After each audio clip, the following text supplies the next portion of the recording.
Hi, welcome to my vlog, guys. So this is day 2 of vacation here in the Philippines. So we went to Enchanted Kingdom. It's literally right behind our neighborhood.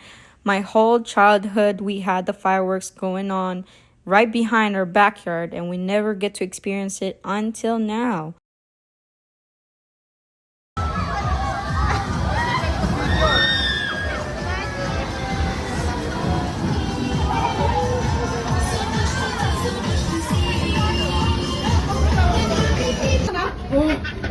Diyos ko po, Lord. Kuya, ano experience mo? Ikaw nasa harapan. Nakakatakot.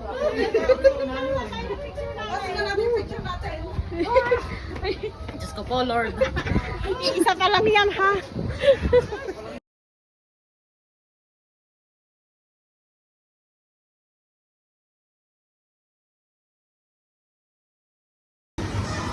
This is what it looks like in here. I took my family out for amusement park. This is their first time going to this place because it's pretty expensive. It's $20 a person, which I paid for 10 of us. So it's gonna be a one-time thing, but at least they're enjoying. It's their first time experiencing, especially my brother Ryan is so happy about it. He's so thrilled. It was a nice feeling, making them feel what it's like to be able to experience this.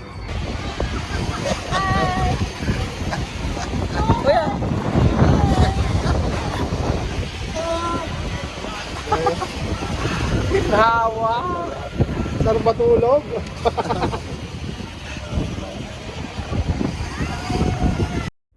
Picture muna bago kami mabasa.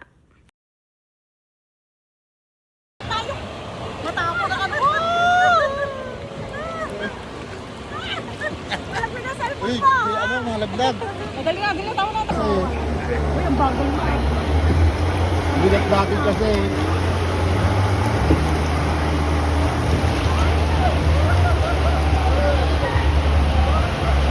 Sila sumutang pagtaas. Ayaw pulsado. Tama na, gilay na. Ayaw pulsado. Gilay na. Hindi na takbo, no? Oo. Oy, gilay, selfie nga. Ayan na, basa na lahat. Ayan o, basang-basa kami para kaming mga sisiw na basang-basang sa ulan. Nga pala, ang nagpicture sa amin dyan is mga Japanese, mga turista sila. Ayan.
Ikot mo, ikot mo, ikot mo.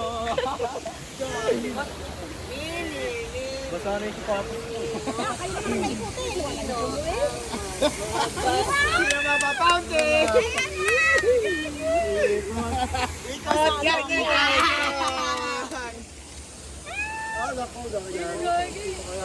Sino kaya? Sino? Maswerte kayo! So, kinabi na nga kami, nanood kami ng fireworks and nagpicture muna kami, nag-family photos, selfie bago kami umalis. Kasi after this, kakain din kami sa labas. And we had such a blast. And it's been a beautiful day. And as you can see, we had fun so much. And kita mo naman, napaka-stress nila. Sobrang pagod nila niyan.